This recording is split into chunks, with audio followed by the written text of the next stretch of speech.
పేదవాళ్లకు భోజనం చెప్పి పెట్టే అన్న క్యాంటీన్ ని పొట్టన పెట్టుకున్నా.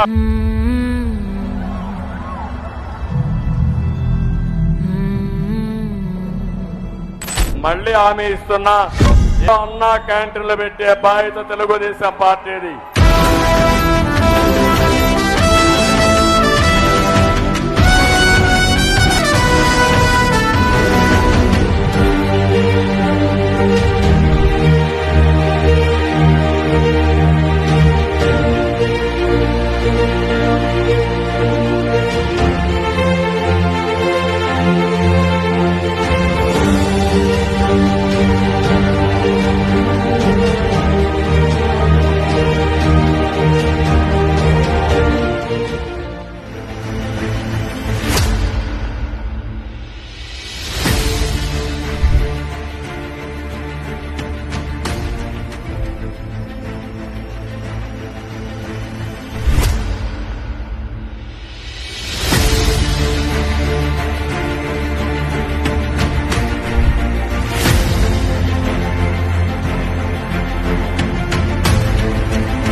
పేదవాళ్ళకి మాత్రం భోజనం మాత్రం దొరికేది, నిరుపేదలు మాత్రం అంటే బాగుపడ్డారు. అది అన్న వస్త్రాలు మాత్రం లోపల లేకుండా అవుతుంది. చాలు ఉంటుంది అన్నం అంటే చాలు కదండి. అన్నం పరబ్రహ్మ స్వరూపిణి అండి.